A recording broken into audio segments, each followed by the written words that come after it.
Buenos días, amados. Mi nombre es Israel Hernández. Tengo el privilegio de colaborar en el área de jóvenes en Conquistando Fronteras Ciudad de México.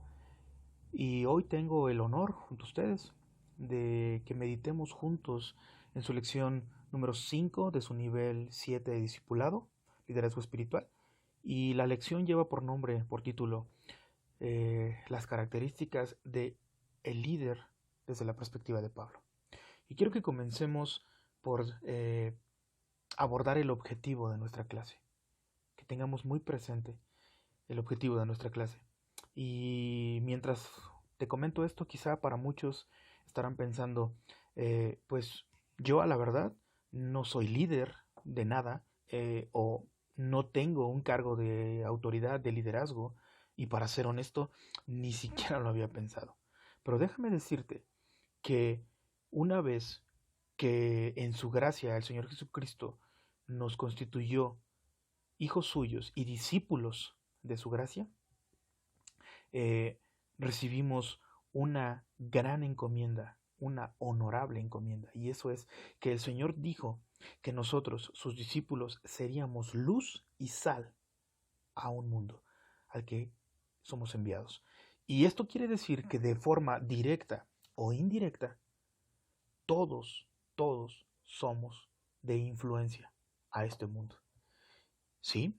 Esto quiere decir que, ya sea que seamos o no conscientes, el propósito por el cual nacemos de nuevo en Cristo es para dar a luz obras dignas de su nombre, de glorificarle, y de esta manera, con nuestra vida vivida en honor, en sacrificio grato a Cristo, somos de testimonio, de ejemplo y de influencia a este mundo. Entonces, el objetivo de nuestra clase es ver a la luz de las Escrituras, de acuerdo al pasaje base de nuestra clase, cómo Pablo mismo describe las características que todo cristiano debe poseer, ya sea que aspire o no al liderazgo, pero sobre todo quienes aspiran, quienes han descubierto que han sido llamados a la gracia de liderar, de influir. Y es así como veremos esas características a la luz de la palabra, con el único objetivo de examinar nuestra vida mediante esta palabra, exponer nuestra vida a la palabra, y de esta manera descubrir que la gracia de Dios no solamente nos ha llamado a vivir de esta manera, sino también en su gracia el Espíritu Santo nos ha habilitado para poder desarrollar estas cualidades y de esta manera vivir en honra a Dios. Bien, pues quiero comenzar contándote una anécdota, un relato que todos conocemos, está en los evangelios. Pero antes quiero precisar en ciertos detalles. Eh, Entre los judíos, entre el pueblo judío, existen muchas tradiciones y muchas costumbres. Y una de ellas, que me parece maravillosa, es la de el lavado de los pies. Y ya sea que tú fueras invitado o que llegaras de paso a la casa de algún judío, era una tarea de honra de el anfitrión lavar tus pies. Pues después del viaje se llegaba con los pies totalmente fatigados, lastimados, llenos de polvo, sudados. Entonces lo primero que se hacía cuando una visita llegaba a casa era lavar sus pies, quitar las sandalias, lavarlos con abundante agua, y de esta manera era un gesto de honra, de cortesía del anfitrión hacia su visita. Pero déjame decirte que aunque era una tarea que demostraba honra, era una tarea que el anfitrión no hacía. Para esto tenían sirvientes, para esto tenían personal de servidumbre que hacía esta tarea. Porque aunque si bien era una tarea de honra, también era considerada una tarea vil, una tarea que solamente hacían las personas de servidumbre. Entonces, regresemos a este relato que quiero contarles, y tenemos que es eh, el año 33 de nuestra era, Jerusalén. Y el Señor Jesucristo se daba cita junto con un grupo de hombres que llamó como discípulos. Y dentro de este grupo de hombres, la verdad es que pocos de ellos, por no decir que ninguno, poseía características de conocimiento, habilidades que pudieran calificarlos como líderes. Pero aún así fueron las personas que el Señor Jesucristo eligió para poder acompañarle, para que Él pudiera influir en sus vidas y estar muy de cerca, en estrecho contacto e intimidad con ellos. Y bien, pues, entonces tenemos a nuestro Señor Jesucristo que se levanta de su lugar, va al fondo de la habitación, se ciñe a la cintura una manta, acto seguido toma una bandeja con agua en sus manos y comienza a caminar en dirección a Pedro. Al llegar a él, se inclina, se postra hacia sus pies con el objetivo de lavarle los pies. Entonces te puedes imaginar lo que para Pedro esto significó, porque él, siendo judío, conocía perfectamente el contexto. Y es por eso que Pedro le dice al Señor: no, tú, el Mesías, mi maestro, mi Señor, no me lavarás los pies. Y sabemos que el Señor Jesucristo le dijo: deja, es necesario que te lave los pies, porque de esta manera tendrás parte conmigo en el reino de los cielos. Porque el Hijo del Hombre no ha venido a ser servido, sino a servir y a dar su vida en rescate por muchos. Y pude imaginarme a un Pedro y a todos los discípulos en ese cuarto que fueron impactados por el ejemplo de un hombre que les modeló la humildad y el servicio. Un hombre que influyó en sus corazones y que seguramente años después, cuando él había partido, y tanto Pedro como los discípulos tuvieron en muchas ocasiones seguramente la oportunidad de lavar los pies a otras personas, la tarea que consideraban o tenían por vil jamás volvió a ser la misma.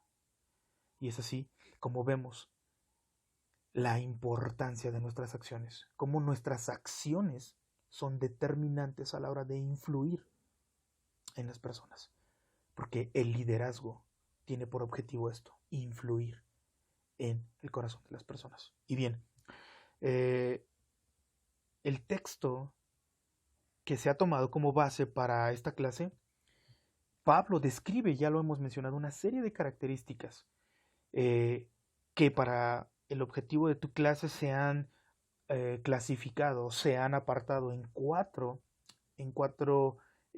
subtítulos, y estos son requisitos sociales, requisitos morales, requisitos mentales y requisitos de la personalidad. Y bueno, quiero que vayamos rápidamente, a manera de resumen, por cuestiones de tiempo, a meditar cada uno de estos requisitos, repito, a la luz de la palabra, para poder exponer nuestra vida a ellos. Y no perdamos de vista que el objetivo es comprender, a la luz de la palabra, que la gracia del Espíritu Santo está sobre nosotros y nos habilita para poder desarrollar estas habilidades. Vemos que, por principio, Pablo describe que todo aquel que aspira al liderazgo debe ser una persona que viva en integridad, debe ser una persona que viva en luz. Y por integridad entenderemos no solamente actuar en luz de una manera honorable, de una manera santa, piadosa, cuando me ven, sino sobre todo cuando no me ven. Y creo que la mejor manera de explicar qué es ser íntegro es comprender que, sobre todo cuando nadie me ve, si yo tengo en alta estima la presencia de Dios en mi vida permanentemente, 24 horas del día, 365 días del año, sobre todo cuando ningún ojo humano me ve, yo podré tener en alta estima mi conducta, porque sé que honra a Dios.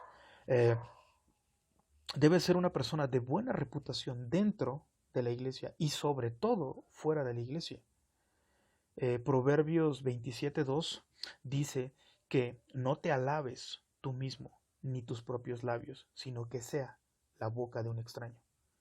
Esto quiere decir que en la iglesia es necesario que los hermanos, nuestras autoridades, nuestra congregación, pueda hablar de nosotros de una manera honrosa, de una manera honorable, pero a decir verdad, en el lugar en donde pasamos la mayor parte del tiempo en nuestro trabajo, con nuestros familiares, en nuestra casa, es en donde las palabras, el testimonio que ellos puedan dar de nosotros se vuelve más relevante, amados, porque es nuestro día a día, en nuestro día a día, en donde realmente expresamos lo que somos. Y yo quisiéramos una pregunta en este momento, que reflexionemos.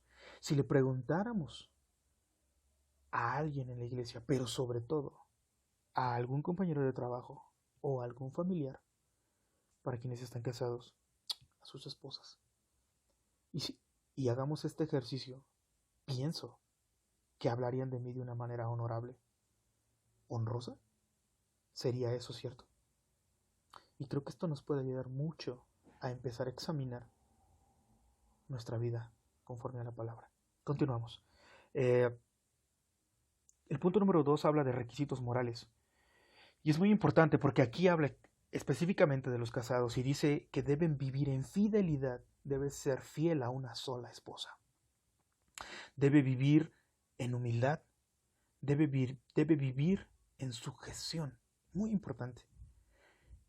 Debe tener un espíritu enseñable y debe poseer por encima de todo dominio propio. Y quiero hacer especial énfasis en la fidelidad. Curiosamente, el diccionario de la Real Academia Española define que la fidelidad es la firmeza y constancia en los afectos, en los principios, en las obligaciones, así como en el cumplimiento de los compromisos. Y es importante que todo aquel que aspira a ser un líder debe tener por alta estima la fidelidad primeramente a Dios. Debe comprender su lealtad por amor hacia la gracia que Dios ha derramado en su vida, pero también debe ser fiel a la visión de la congregación en donde ha sido sembrado, porque es en esa congregación, en esa visión, en donde él va a colaborar con su liderazgo. Esto es sumamente importante. Debe tener dominio propio, porque debe ser una persona, debe ser un hijo de Dios, debe ser un discípulo, un cristiano, que no sea dominado por ninguna pasión, por ningún vicio, sino lleno del Espíritu Santo, y que pueda, por esa llenura del Espíritu Santo, ejercer el dominio propio sobre su vida. La palabra nos enseña en 2 de Timoteo 1:7 que no hemos recibido un espíritu de cobardía, sino de amor y de dominio propio. Entonces, de esta manera, un hijo de Dios debe ser un hombre lleno del Espíritu Santo para también saber vivir en sujeción bajo sus autoridades, porque nadie puede estar en autoridad, nadie puede asumir un liderazgo si no está bajo autoridad y bajo liderazgo. Quien ha aprendido a ser dirigido, se ha sometido a la autoridad, puede desarrollar estas virtudes, estas cualidades del carácter, para cuando esté en liderazgo. Nunca dejaremos de estar bajo autoridad, pero lo haremos de una manera humilde y sumisa. Punto número 3, requisitos mentales. Y aquí habla de algo muy importante, acerca de ser prudentes, acerca de tener un espíritu enseñable, ¿verdad? Y prudente, por prudente debemos pensar en alguien que reflexiona constantemente en sus acciones, incluso al punto de modificar su conducta en el momento en el que sea necesario. La palabra nos enseña que debemos ser prontos para oír y tardos para hablar. No debemos ser imprudentes. Debemos tener características definitivamente enseñables. Y por sobre todo debemos tener habilidad, desarrollar habilidades para poder enseñar la palabra. No es necesario, no se necesita que seamos los mejores oradores, pero ciertamente personas llenas de hambre por meditar la palabra, por conocer nuestra fe y de esta manera poder enseñarla de una manera precisa y contundente. Por último punto, requisitos de personalidad. Y en este punto vemos que Pablo insta y nos hace ver que es necesario que seamos amables, que no haya amargura en nuestra vida. Debemos ser hospitalarios y generosos. Es decir, un hombre de Dios debe ser tan firme que pueda exhortar y confrontar en un momento en el que sea necesario, pero también poseer amor fraternal para de esa manera poder ayudar a su hermano en necesidad en el momento en el que sea necesario. Debe ser luz, ejemplo y autoridad en su casa, porque todo hombre que sabe gobernar su casa sabrá gobernar afuera de ella. Y quiero terminar haciendo una mención a Filipenses 3:12. Pablo mismo dice en esta parte: no, hermanos, no pretendo ya haber alcanzado todas estas cosas, pero ciertamente dejo lo pasado atrás y me extiendo a una cosa. Pablo mismo nos está diciendo: no es que seamos perfectos y no es que algún día lleguemos a serlo, pero cuando entendemos la gracia a la que hemos sido llamados, definitivamente abrazaremos esta responsabilidad de querer ser honorables para los propósitos de Dios. Y quisiera concluir diciéndote que el servicio es una llave que nos mantiene en humildad, así como el Señor Jesucristo, y que la humildad es la materia prima de un corazón enseñable con el que se puede trabajar. Que Dios les bendiga. Muchísimas gracias por su tiempo. Espero que haya sido de bendición.